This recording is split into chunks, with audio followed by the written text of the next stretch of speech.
Assalamu alaikum wa rahmatullahi wa barakatuh. Welcome to Moon Sighting and Islamic Calendar Show. I am your host Kamaruddin, and today we shall talk about Eid-ul Adha, as it is a very important topic, and the Eid-ul Adha is very near around the corner, and we want to have a united Eid, and so we shall discuss what are the issues that may cause certain confusion. So with me today, I have some distinguished guests all the way from America. On my left, I have Engineer Khalid Shokot.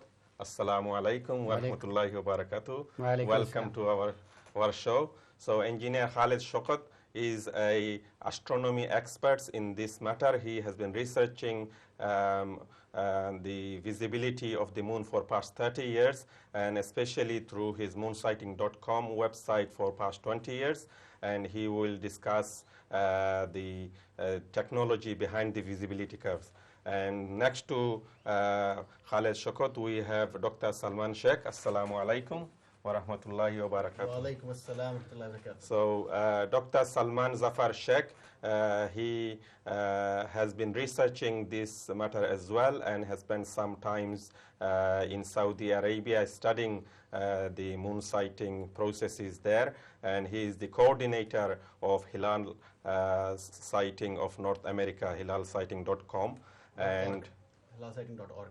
hilalsighting.org, and inshallah we shall ask him later on about his stay in Saudi Arabia and his meeting with the Saudi scholars and astronomers, and how the decisions are made there, which also affects us in UK, so that is of interest to us.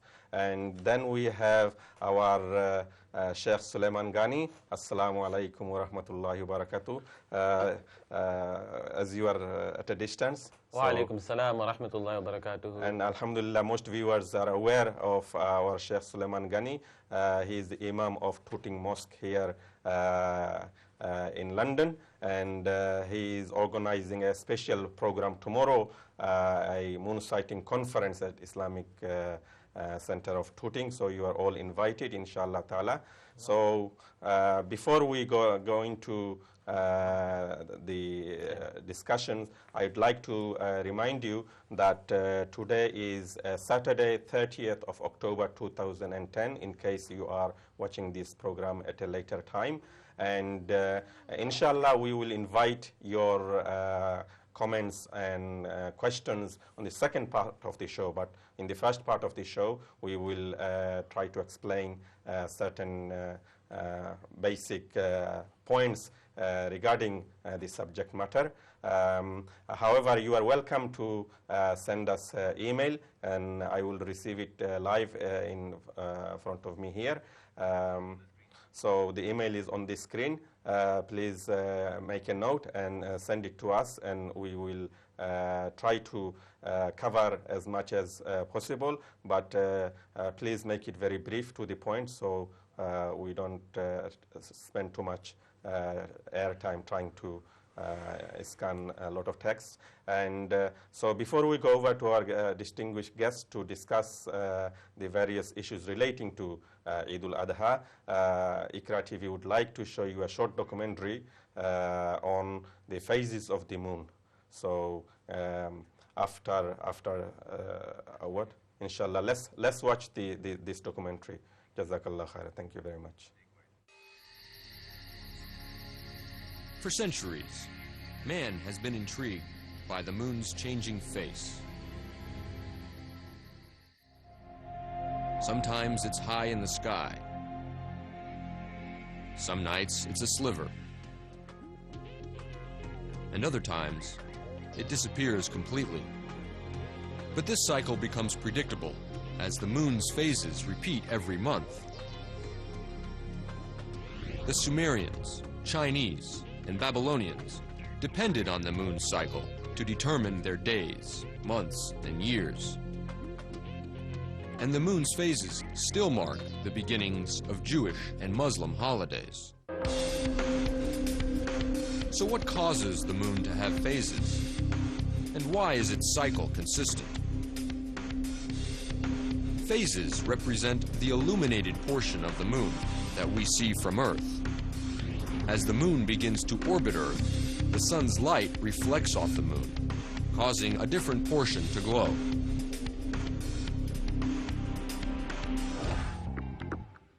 The moon has 4 main phases.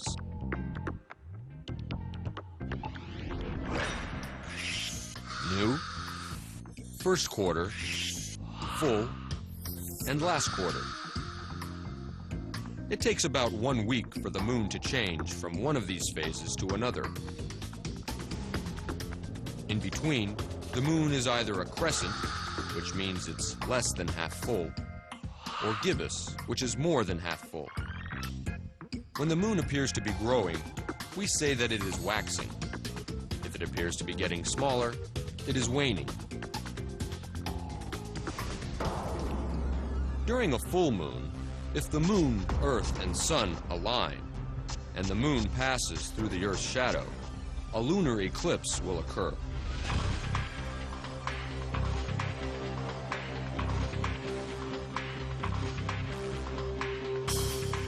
But since the moon's orbit is inclined about 5 degrees to Earth's, the moon normally passes either above or below the Earth. The best time to observe the moon is during its quarter phases, because the terminator, which is the line that separates light from dark, dramatizes the moon's surface features. You'll be able to see mountains, craters, and scarps in the most contrast and sharpest relief. Assalamu alaikum wa rahmatullahi wa barakatuh. Welcome back. I hope that short documentary about the phases of the moon was useful because this is very, very important for us to decide when Ramadan and Eid will start, because Allah Ta'ala has connected the beginning of our ibadat with the phases of the moon. Now, as you are aware that in UK, the climate is not always clear. Other countries, clear sky is the norm, cloudy is the exception. But in UK, cloudiness is norm and clear sky is the exception. So we are compelled to borrow moon sighting news from neighboring countries or abroad. And that means we get a dilemma which country to follow, which country not to follow, or which is reliable or which is not reliable. And this is a possible cause of disunity or division. So we need to understand this problem so that we can all be united. And regarding this, we have personally visited Saudi Arabia, because that is the holy place of Islam, and the decision from there is taken very seriously by other countries, even though they could cite it on their own horizon. So Dr. Salman Zafar Sheikh, who has spent a lot of time in Saudi Arabia and has a first-hand experience of moon sighting in Saudi, so I'd like to bring him in to our next topic to explain how Saudi Arabia does moon sighting and how their pre-calculated Qura calendar might or might not bias their decision. So over to you, Sheikh Salman. Jazakumullah khair, alhamdulillah, wa salatu salam ala rasulullah. Thank you for the invitation. And first thing is that, alhamdulillah, I got a chance to be in Saudi Arabia for 5 years and was able to meet many of our respected mashaykh there, as well as many of the astronomers, Saudi astronomers. Right. Let me start with the so-called Qura calendar. Okay. As you saw in the documentary, the conjunction line when the Earth, the Moon, and the Sun are roughly in the straight line, that's what's called the birth of the Moon by astronomers. Right. Now that's a dark, invisible moon. Nobody can see it. Okay. Typically, 1 or 2 days after that, you will be able to see the hilal. Right. And Islamic month starts with the hilal. The Quran does not talk about Qamar Jadid. It does not talk about Iqtaran or the conjunction or the Mahaq. It talks about the hilal. Yeah. Qura calendar, and I have personally met the makers of Qura calendar, the respected brothers, mashallah. They are doing something very simple. Okay. What they're doing is that if conjunction has happened, and if the moon set is after sunset, even by 1 second, the next day is the first of the month. Okay. Now, these brothers, they know very well that this is not resulting in a hilal being visible. able to be visible. Right. However, they say that this calendar is only for civil use. Yeah. like when they stamp your passport when you go there. Right. So they say this is for civil use, this is what we do, and we know this does not reflect visibility, it's ahead of visibility, Yeah. and we will still go and cite. Okay. So what happens is that in citing, which is a human process, there can be issues, there can be errors, and in fact errors have happened in history, and there's a long history of that, even so much so that at one time it is reported about a Sahaba that a white hair was in front of his eye, and others could not see the hilal, and then the white hair was removed. So the key topic I want to address today is that it's not an issue of calling anybody a liar or that somebody is manipulating things, but there are human errors and there are ways to address those human errors. Now, the ruling government of Saudi Arabia, about 15 years ago, they started what's called the Hilal Sighting Committees. Can I just stop you Yes. there? So what we want to point out is that a person who claims sighting the moon does not necessarily mean he's a dishonest person or a liar or genuine. He could be a very pious person, very reliable person, genuine person, trustworthy person, but he could have made a mistake. Well, if a mistake can happen at the time of Sahaba, then none of us can claim the level of Sahaba. Right. So a mistake is much more likely to happen today. There can be wisp of a cloud, there can be other objects in the sky today, especially smokes of jet streams and so on and so forth. So because of the issue involved and the complaints of errors, the ruling government of Saudi Arabia approximately 15 years ago, they started Lajnat li Ru'yat al-Halal, the committees for sighting Hilal. Right. Initially there were 6 such committees, now there are 10 such committees all over the country. Okay. And each committee has a scholar, an astronomer, and a representative from the Emara. And while they... Local council. Local township, that township government. Right. And while they may carry a telescope, but they report, the official report is by naked eye. Right. But the issue is that while none of these committees sees the Hilal, there is evidence given by someone, somewhere, and the Justice Department declares the new month. Right, right. I myself have been with the Hilal Committee, with the Makkah Committee, numerous times, and none of the committees saw the Hilal. Sometimes even the moon set was before sunset, yet somebody reported, and they declared the month. So this is where the crux of the issue lies. Right. Now, before I go further, I just want to mention that there is difference of opinion between the so-called global sighting and local sighting, because we're talking about UK now. Right. So global sighting means that you follow the first sighting no matter where. Right. And local sighting means you follow your local This place. no matter what, provided that news reaches you in time, without causing hardship. So which can only come from the east in time for you. I'm coming to that. Coming to that. Right. So while these two are valid schools of thought, the issue is that if you believe in global sighting, the very first issue is that you cannot pinpoint a location. Right. You cannot say, I will only follow country X or country Y. It has to be the first news no matter where in the world, whether it's Nigeria or wherever. Right. Furthermore, and with this I will actually pass on to my colleague, Brother Khalid Shaukat over here, the visibility curves, they prove to us that it's possible in certain months that areas west of Saudi will sight the Hilal today, and Saudi will sight the Hilal tomorrow. Yeah. So in that case, if you say I will only follow a sighting in Saudi Arabia, then you'll have to ignore your own Hilal sighting. Right. This can happen for UK, this can happen for Morocco, this can happen for US. In fact, for America, it can happen about 45% of the time because of the 11-hour time difference. But only if Saudi Arabia was to do genuine sighting. Yes, if this is you can sight one day before them. But if they're jumping... This is assuming an error-free process. I have an actual slide here with all the global maps in one slide. You could do that, or we can refer to Brother Khalid's slide. Go ahead. Okay, we'll call in Brother Khalid to explain the visibility curve, if that's okay with you. Bismillahirrahmanirrahim. Nahmaduhu wa nusalli ala rasulihil kareem. Rabbi shrah li sadri wa yassir li amri wahlul 'uqdatam min lisani yafqahu qawli. I will bring up a visibility curve by moonsighting.com. Right. And I will mention into it that this visibility curve is based... It's on the screen now. It's on the screen. Yeah. It's based on a lot of calculations for every point on the globe. Okay. For a particular date. For every point, every latitude, every longitude. Right. And this is not a map of one instant of time. It is a composite map of sunset time at every latitude and every longitude. And the calculations are made for every latitude and longitude for the moon positions in the sky, and how far it is from the Earth, how far the Earth is from the moon, and how much of the hilal is illuminated that can be seen. The width of the crescent. Width of the crescent, and how much above horizon from a certain location on the Earth it is. So all these calculations are humongous calculations, Yeah. and we calculate that for every point.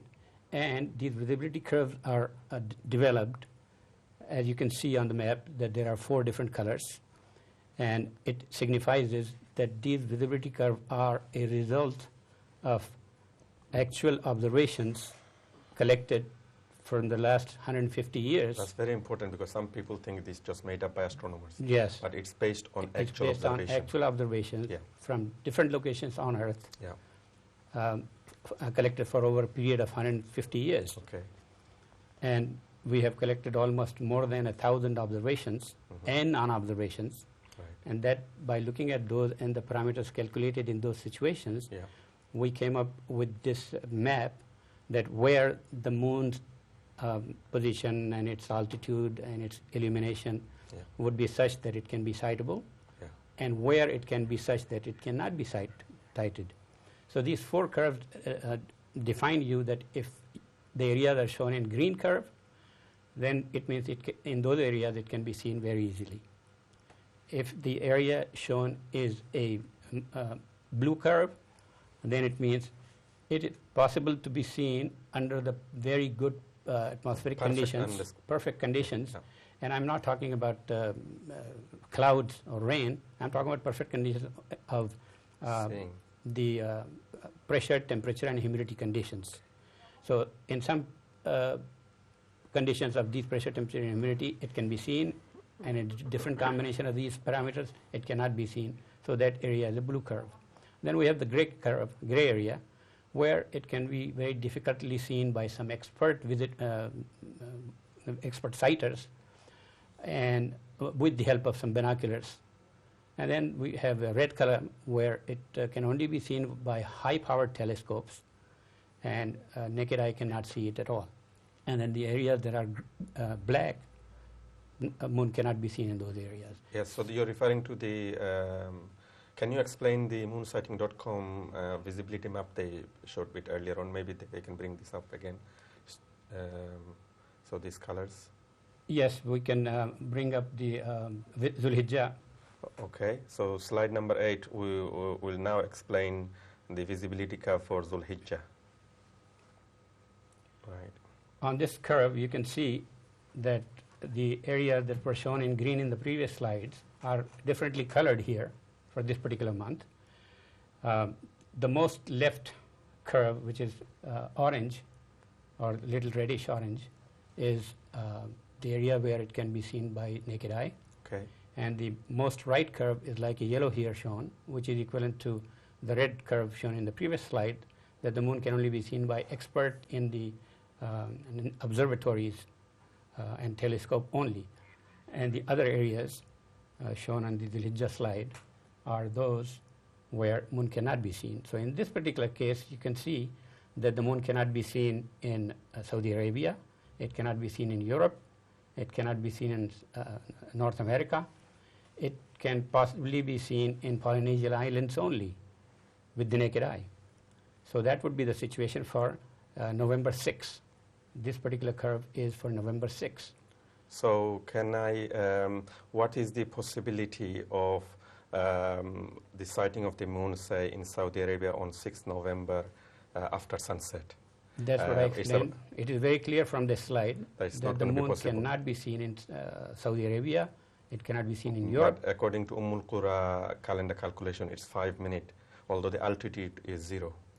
So what's likely to happen? What likely to happen is Qura calendar is already showing that moon is considered to be visible because it is 5 minutes after sunset on the horizon. Yes. So Qura calendar assumes that it is sufficient condition Right. to assume that it is visibility, although it is not possible to be seen. You want to come in, Sheikh? Yes, well, let me just, Brother Khalid is absolutely right. It cannot be seen. Right. But Qura calendar actually never claims visibility. It just says that moon set is after sunset, after conjunction. So they don't even claim that it's going to be visible.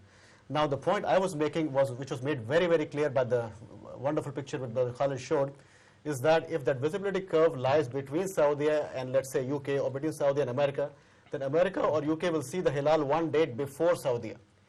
Another way of looking at this is that, let's say it's now sunset in Makkah, and the hilal was too small to be seen. After 3 hours, when it is now sunset in UK or Morocco, or after 8 hours now in sunset in New York, and the hilal in this 8 hours obviously became bigger. And now let's say it crossed the threshold and you saw it. If you say, I'm going to wait for Saudi announcement, then you'll have to ignore your own sighting, which is not valid by any proofs of Quran and Hadith. Yes, yes. Sumu layrayati, you cannot ignore your own sighting. Yes. And actually, a very simple calculation can be done to show that this should happen. California should see the hilal before Saudi approximately 45% of the time, because it's 11-hour time difference out of 24. Right. The reason we don't see it happening, we always hear of Saudi first, is itself a proof of the errors there. And I also want to mention that these errors have been acknowledged by the Saudi press. There was an article on Arab News, which is their biggest English-speaking newspaper. We are coming to a break, so can you? February 11. Yeah. Okay, we can continue after the break. No, you can summarize. So February 11 article of 2000 of Arab News, they understood that there was a problem and there was an inaccuracy and there was an error. There was an article on Adha magazine of 6 Shawwal 1420. There was an Al Jazeera article of December 12, 1999. There was a very nice article by Sheikh Abdullah Al-Maneh, Jazahullah Khair, on al-riyadh.com. And there was another excellent article on the Al-Watan newspaper, Shuhud Mustahil, the testimonies of the impossible. So there are many, many articles in Saudi press which have acknowledged the errors. However, officially the error is not corrected all the time. That's the problem. So it's not an unknown problem. The Saudi press has acknowledged it. The Saudi astronomers know about it. Sheikh Al-Uthaymeen Rahimullah, who I had a personal meeting with him, he himself told me that he once had an occasion where somebody came at Fajr, came and said he saw the waning crescent at Fajr, and same day in the evening they announced the hilal, which he knows is impossible. Impossible, yes. According to himself and according to all the previous scholars. Ibn Taymiyyah Rahimullah has actually written a book on this. Yes. And it shows that you cannot see the hilal in the morning, in the evening, the same day. In fact, there's a specific gap. So there is many, many evidences of the error in Saudi, but the biggest issue is we cannot even fix Saudi or any country that we will only go by that country, because you might see the hilal before that. Yes. So Jazakallah for that wonderful clarification that the news coming from Saudi Arabia may not be 100% accurate. So we need to actually, so I'll come back to you a bit later on, but I'd like to bring in Sheikh Suleiman. I had a question by email here from a brother saying that if the moon was possible to be sighted on UK horizon, according to the visibility calculation, but it is not visible in nearby region, and if it is cloudy in UK, what is the Sharia ruling of following neighboring region? The ruling is, first we try to establish the local sighting, and based on the sunnah that those months where we can sight the hilal, if it is cloudy, if in ghumma alaykum, as the hadith says, then you will complete the 30 days. And obviously there are times when we share the same nights with those countries where there is sighting, then we can take their sighting. So this is always emphasis been laid on local sighting. Right. And when we no sighting, then we will take the report of any country on our east of the UK. So am I correct in understanding that first we will try to sight locally? That means that even though the news may reach us from abroad, before sunset, we should wait until we have carried out own sighting. And then and only then we should consider news from abroad if we are unable to sight. Is that right? We have to really be realistic here, that there are times when even in the UK, for example, moon is not on the horizon. And we receive reports on countries that have already sighted the hilal because they are a few hours before our sunset.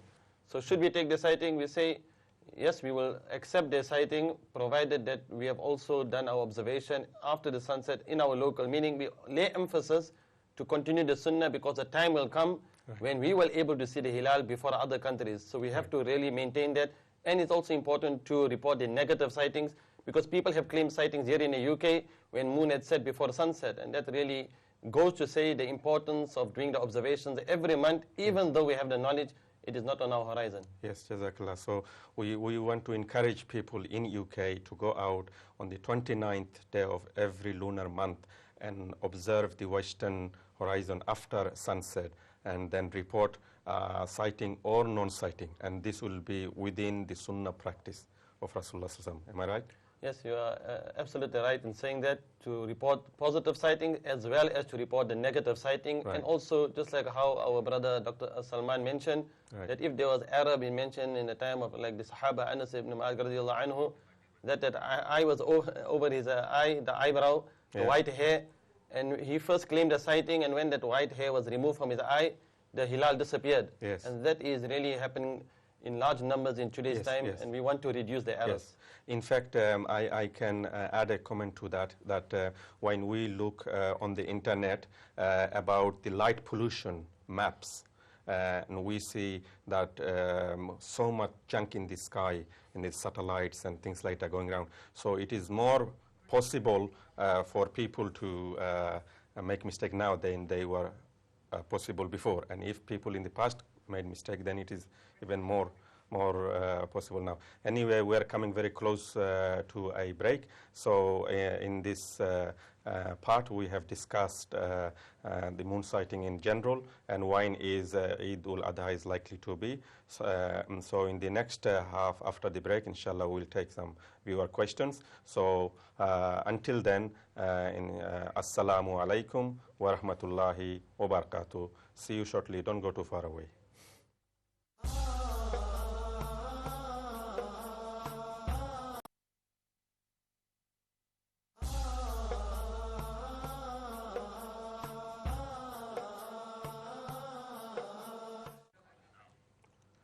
Assalamu alaikum wa rahmatullahi wa barakatuh. Welcome back. We are talking about moon sighting and Eid-ul Adha. And we have our distinguished guest with us who are experts in the field, all the way from USA. Now we are happy to take any viewers' questions. The number will come up on the screen. But please make your question very, very short, as we have limited time. And we are happy to answer the points, inshallah ta'ala. So, Brother Khaled, you wanted to explain something more about the visibility curve, especially for the Shawwal, when it was possible to be sighted, and whether it was possible to sight it in Saudi or not. Did you? Yes, I would like to point out a few points. Right. On the slide of moonsighting.com, Okay. the visibility curve on moonsighting.com, which is in 4 colors. And on that, Can you see that slide? It's on the screen, yeah. yes. So this is clearly showing, if you are familiar with the world map, Okay, that moon cannot be seen in Saudi Arabia, right. but Britain can see the moon. United States can see the moon.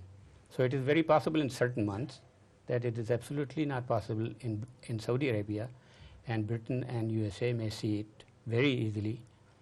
So should we ignore our own sighting and follow Saudi Arabia's decision, which is, Right.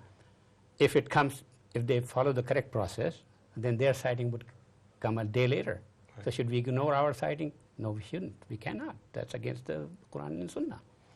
The other point I want to discuss on the same curve, visibility curve by moonsighting.com, that moonsighting.com has volunteers reporting to moonsighting.com every month observations done in their local areas from different parts of the world, and moonsighting.com presents their actual observation results on the website. And if you try to see how does it fit, how those actual observations fit with the predicted calculations of the visibility curve, it has been proven to fit correct since 1993 for every month. MashaAllah. So these are the 2 points I wanted to mention. Okay, Jazakallah for that clarification. So we have, do you want to make a point, because we have Yes, some callers? just to summarize the initial point and put the next one, first point was that there are proven documented errors in the Saudi sightings as documented by their own press and TV and so on, and their ulama.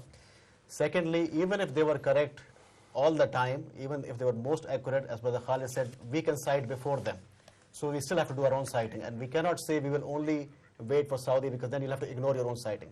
So the bottom line is there's only two criteria valid by Sharia: local and global. You cannot have a third criteria that I will only follow Saudi or only follow any other specific country for that matter. Now, within local and global sighting, here's what happens. If you say both have justification Sharia, but really global sighting means ittihad al-matali. In other words, it means as if there's one horizon, one matla. Okay? Now, as we know, the earth is spherical, and Brother Khalid's picture showed that there are zones today, the zones we shall not see today, and you'll have to wait for tomorrow. If the earth were flat, then everybody would see at the same time. But that is not the case. The earth is spherical. We know there's time zones. So the reality is ikhtilaf al-matali. Reality is that there's multiple horizons, and the reality is local sighting. I think I can add 2 points to that. One is you mentioned about publication by the Saudi scholars about the errors in their sighting. I think you are referring to Dr. Ayman Kordi of King Saud University. He published an article in the NASA Observatory magazine, which shows about 87% of the decisions were inaccurate. And the other point, can we take a call before we come back to you? Assalamu alaikum, caller. Please state your name and where you're calling from. Wa alaikum salam. It's Abdullah. I'm ringing from Yorkshire. Okay. Your question?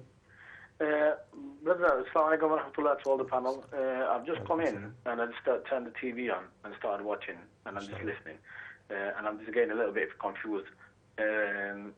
What is the best thing to do then? Is the best thing to do to follow Saudi Arabia, or is the best thing to do is in your own locality, find out from the masjid or find out from the internet, or what would be the advice to be on the correct way? Okay, Jazakallah for your question. That's a very good question, mashallah. Can we have the next caller, please? Assalamu alaikum, caller. Please state your name, where are you calling from?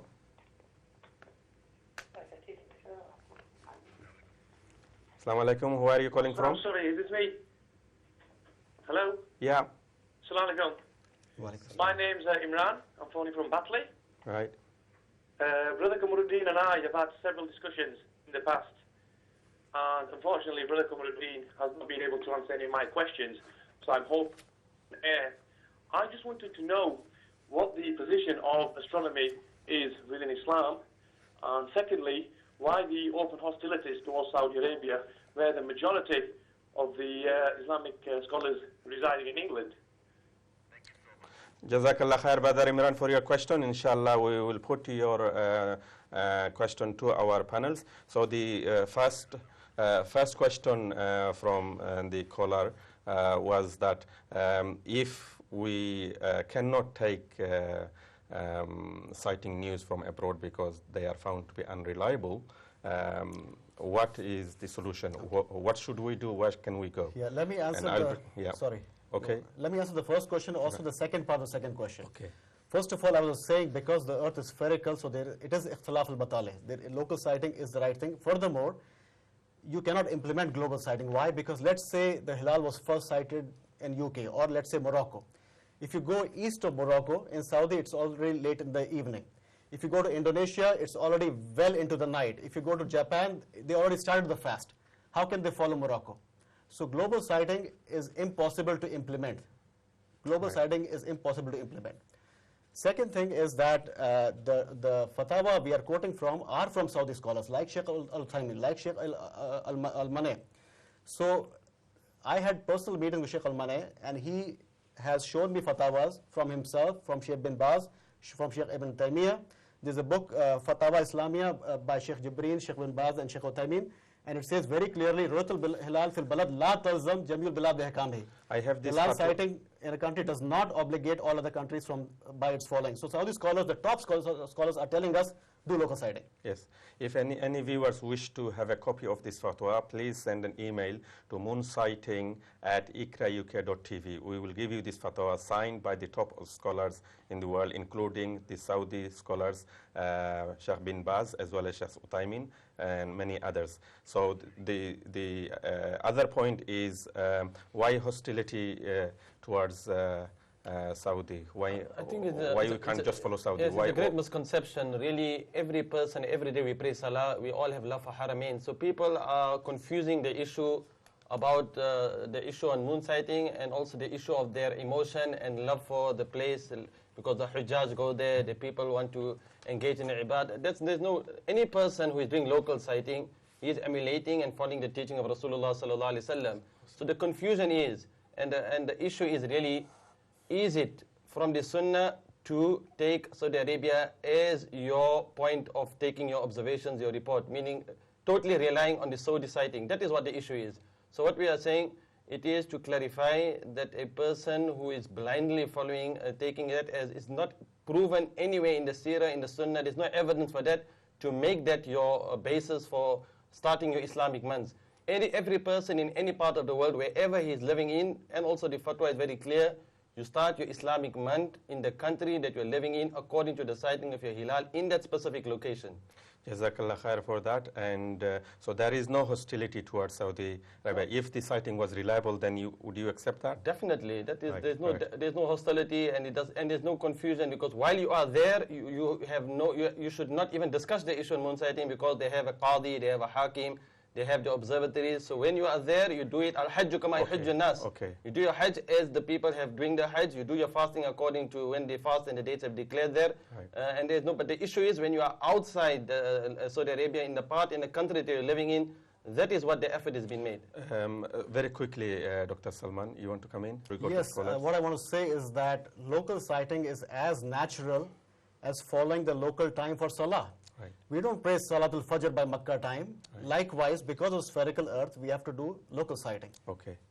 Okay, that's fine. And Sheikh Suleiman, what is a reliable source that people can contact in order to get decisions? So if the moon is sighted in UK somewhere, how can people come to one point and get that decision? Or if it is not sighted in UK, do you have an organization who collects reliable sighting so that people can get it from you from one point?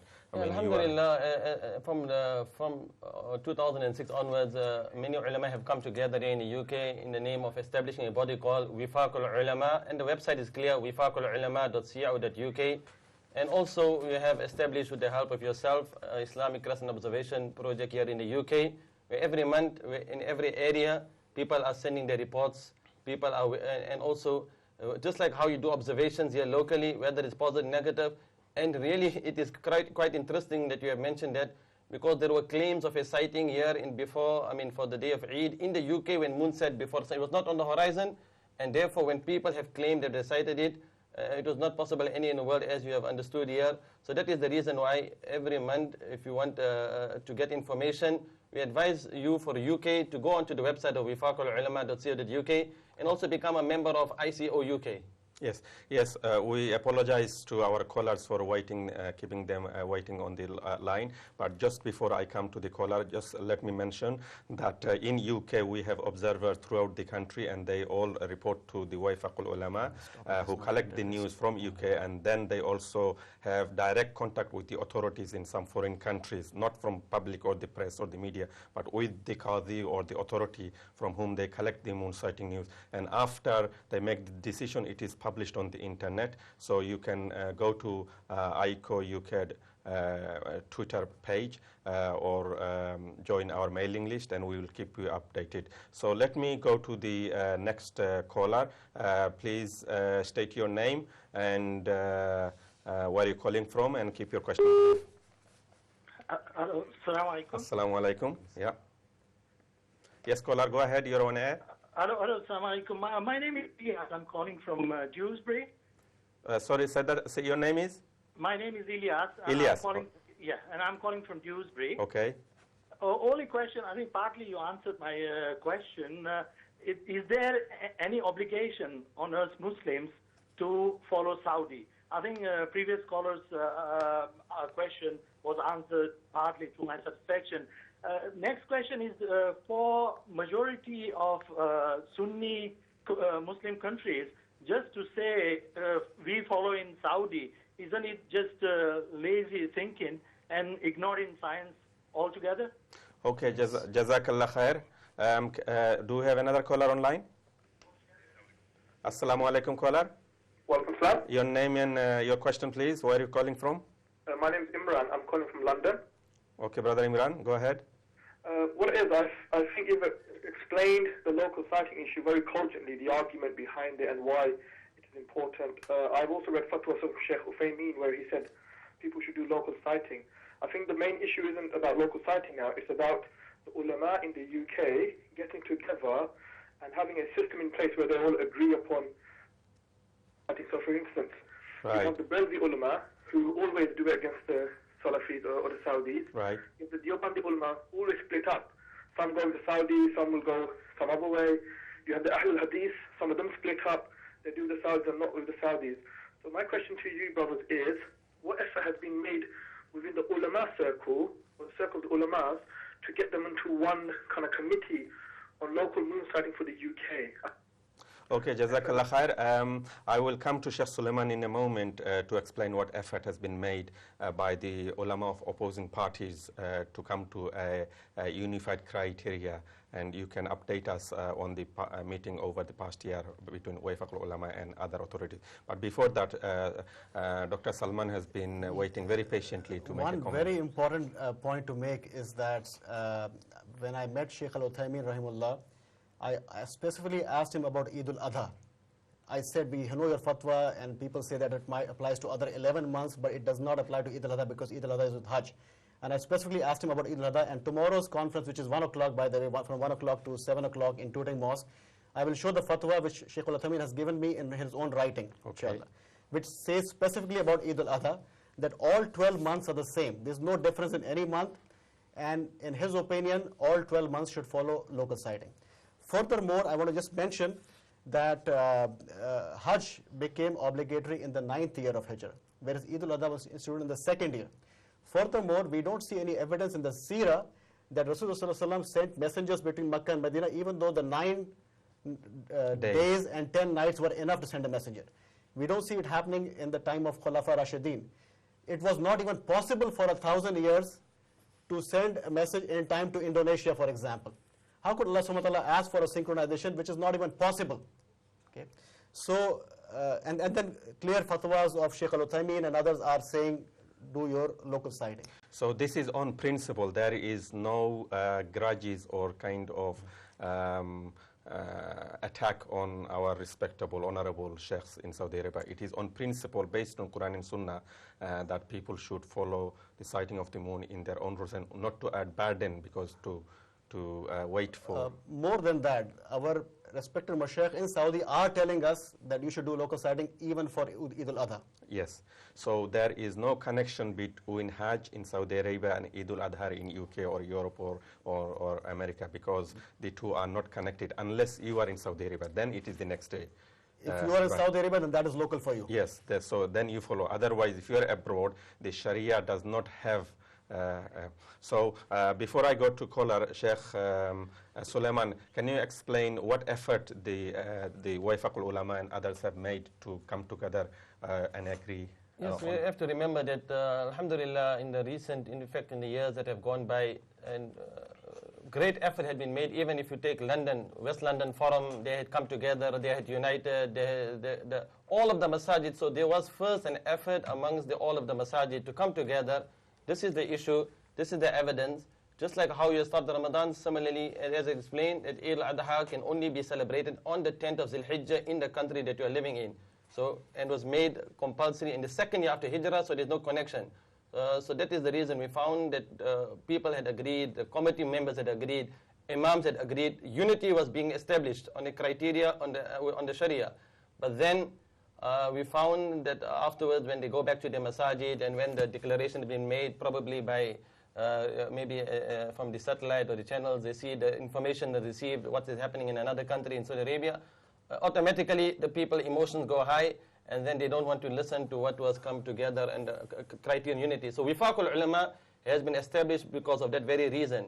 And the ulama who have a strong, very strong love for Saudi Arabia and want to also synchronize the dates and want to follow it, like Jamiat al-Ulama, Hizb al-Ulama. So Wifaq Ulama agreed, let's have meetings, let's discuss this issue. It is, people are disunited already, there already been different dates. We want to unite people on a criteria where all of the people are going to accept it, and that is how we establish unity. So is the dialogue going on? Have you come to any conclusion? Or? Tomorrow, 31st of October, there in Turing Islamic Center, Okay. the invitation is there again for all of the imams in different parties to attend the conference and sit with our distinguished Yes. guests. That is, you can see the effort is ongoing. So let me re-emphasize 2 points Sheikh Suleiman mentioned, that Eid-ul Adha and Hajj or Day of Arafah in Saudi Arabia is only connected if you are within the jurisdiction of the Saudi authority.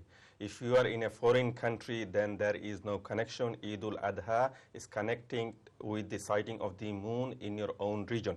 And this is proven from the Sirah, because Prophet Muhammad sallallahu alaihi wasallam started Eid-ul Adha from 2nd year of Hijrah when Ramadan became obligatory, and he started Eid-ul Fitr. So Eid-ul Fitr and Eid-ul Adha was celebrated from the 2nd year of Hijrah.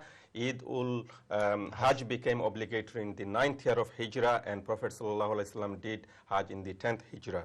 So this is not connected. Furthermore, tomorrow's conference, perhaps our distinguished scholars will explain that if you take the day of Arafah, Friday, 9th Zulhijja, 10 Hijrah, the calendar date, and if you take the demise of Prophet ﷺ, 12th Rabiul Awal, Monday, 12th Rabiul Awal, 11th Hijrah, 3 months later, and you see the moon sighting of Mecca and moon sighting of Medina, you'll find they were different, which is a proven a point that Prophet Muhammad ﷺ went by sighting in his own region. He did not send a messenger to come from Mecca.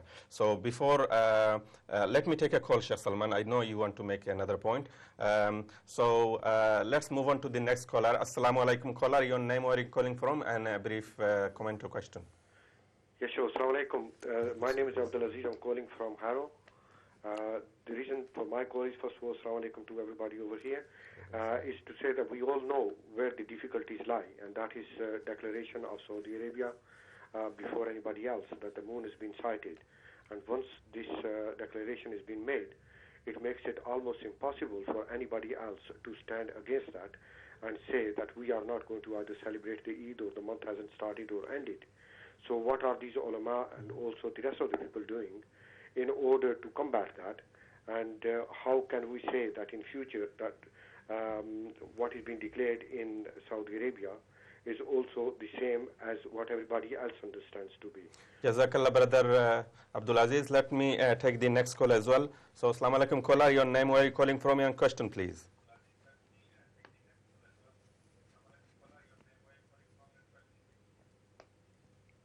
Do we have a caller? Hello? Yes, brother, go ahead. You're on air. Yes. Assalamu alaikum. Yeah. Assalamu alaikum. Yes, alaikum salam wa rahmatullah. Yeah, I'm calling from Bolton. My name is Muhammad. Okay, brother. Just want to ask the panel that a decision has been made to follow Saudi Arabia by the ulamas and the muftis here in UK. So, can you name the people, please, so the viewers are clear who they are? Can you turn your TV volume down, please, because we are getting positive feedback. Yeah, but, well... The name of the ulama who made the decision to follow a fixed foreign countries for all month, which has no basis in Sharia. I'd like to know who these are so we can answer it in the correct... The committee of Hizbul Ulama... Hizbul Ulama.